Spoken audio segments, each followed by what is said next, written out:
In this movie, we're going to begin our look at the ever-popular Levels effect.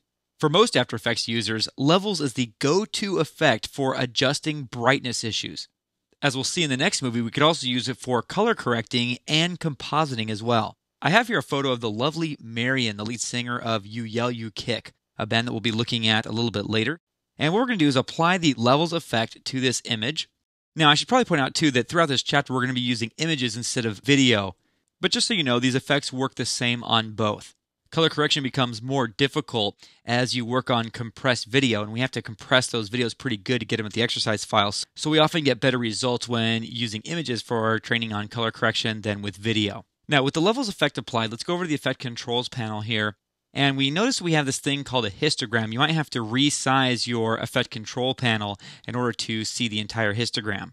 This may seem confusing, but it's actually pretty simple to understand, and you need to get this in order to be able to use Levels effectively. A histogram is a readout of the brightness values in an image. That's telling you that there's more of that particular brightness value. So just a quick glance at this histogram, we see that we have a lot of shadow areas, we have a lot of brighter midtones, and we really don't have too much in the way of highlights. And if we look back at our image here in the composition panel, we can concur with that. Now, one of the things you typically want to do with continuous tone footage, in other words, real life footage, is you want to make sure that there's pure white and pure black. Now, if there's a flat line here, or on the left side with shadows, that means you're not getting pure highlights in this case. So what I'm going to do is I'm going to drag this little arrow over, and that's going to make it so that this brightest pixel now becomes pure white. So you want to be really careful that you don't drag this too far to the left, because now all of these tones become pure white and you lose all those details in the highlights. You can see how terrible that looks. Sometimes if you're like going for the apocalyptic explosion, then it's okay for a special effect. Just make sure if you're going to break the rules, you have a real reason why you're going to break the rules. I'm going to put this highlight triangle back in the right spot here. The shadows are fine. We have pure black, so we don't need to fiddle with that.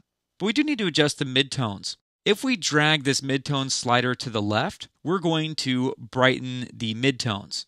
If we drag it to the right, we're going to darken the midtones.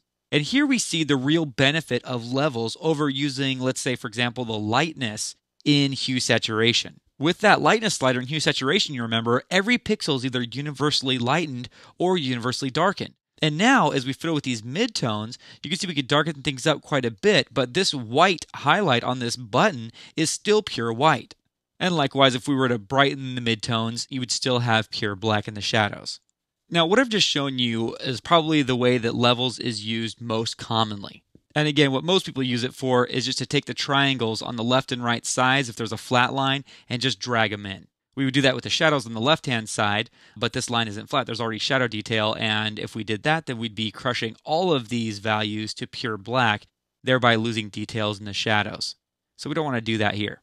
But again, as I mentioned at the beginning of this movie, there is another purpose that people use Levels for to color correct and composite. So let's look at that in the next movie.